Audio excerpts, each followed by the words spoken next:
কোকৰাঝাৰত সংঘটিত হোৱা এটা কিশোৰী নিৰ্যাতনৰ যি ঘটনা, এই ঘটনাটোক আমি ABMCয়ে হওক বা স্থানীয় সভ্য সমাজৰ প্ৰতিজন ব্যক্তিয়ে আমি তীব্ৰ ভাষাৰে গৰিহণা জনাইছো আৰু দোষীক উপযুক্ত কঠোৰ আইনী শাস্তি ব্যৱস্থা কৰিবলৈ আমি ইতিমধ্যে দাবী উত্থাপন কৰিছো।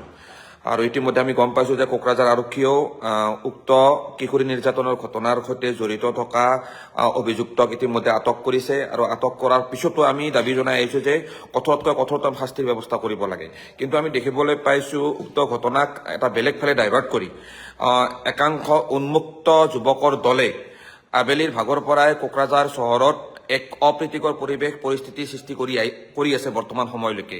আমি দেখিবলৈ পাইছো যে কোকৰাঝাৰ আৰক্ষী থানাৰ সন্মুখতে, কোকৰাঝাৰ আৰক্ষীৰ চকুৰ সন্মুখতে উক্ত এই উন্মুক্ত যুৱকৰ দলসমূহে বিভিন্ন ধৰণৰ ধৰ্মীয় শ্লোগান দি বিশেষকৈ সংখ্যালঘু মুছলমান ব্যক্তিসকলৰ ওপৰত আক্ৰমণ কৰা, বনভোজৰ পৰা উভতি অহা বাছৰ ওপৰত আক্ৰমণ কৰা, সেই বনভোজ যাত্ৰী হিচাপে থকা সৰু সৰু ল'ৰা ছোৱালীৰ ওপৰত আক্ৰমণ কৰা।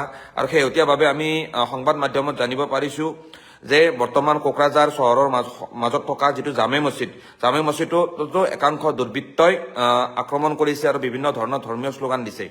তো আমি ABMCয়ে স্পষ্টভাৱে আহ্বান জনাইছো সৰ্বস্তৰৰ ৰাইজক যে শান্তি সম্প্ৰীতি অটুট ৰাখিব লাগে।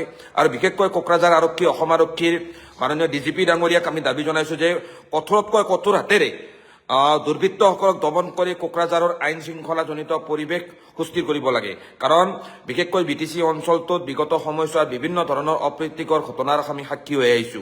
তো আমি কেতিয়াও নিবিচাৰো যে কোকৰাঝাৰত হওক বা BTCৰ যিকোনো এটা অঞ্চলত বা অসমৰ যিকোনো এটা অঞ্চলত এনেকুৱা ধৰণৰ ঘটনা সংঘটিত হওক।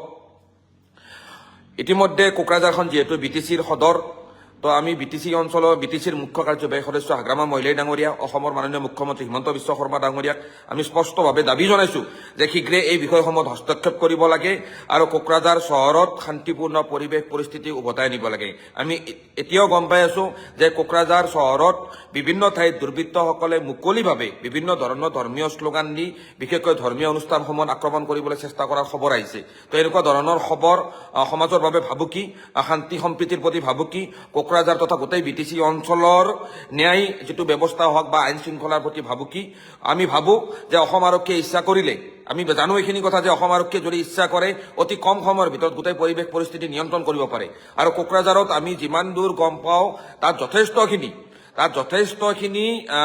তাত নিৰাপত্তাৰক্ষী মজুদ আছে।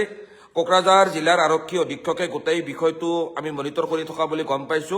কিন্তু যিখিনি ব্যৱস্থা গ্ৰহণ কৰিব লাগে সেইখিনি যেন যথাযোগ্য হোৱা নাই। কোকৰাঝাৰৰ দৰে এটা বিগত সময়ছোৱাত এটা স্পৰ্শকাতৰ ইতিহাস থকা অঞ্চল এটাত কেনেকৈ আচলতে এনেকৈ দুৰ্বৃত্তই মুকলিভাৱে এনেকৈ তাণ্ডৱ চলাব পাৰিছে। কোকৰাঝাৰ আৰক্ষী থানাৰ সন্মুখত আপোনালোকে নিশ্চয় দেখিছে মুকলিভাৱে অন কেমেৰা বিভিন্ন সংখ্যালঘু যুৱকক আক্ৰমণ কৰা হৈছে। তো এনেকুৱা ধৰণৰ ঘটনা আহি থকা ভৱিষ্যতৰ বাবে ভাল সংকেত নহয়। আমি পুনৰবাৰ ABMC আহ্বান জনাইছো।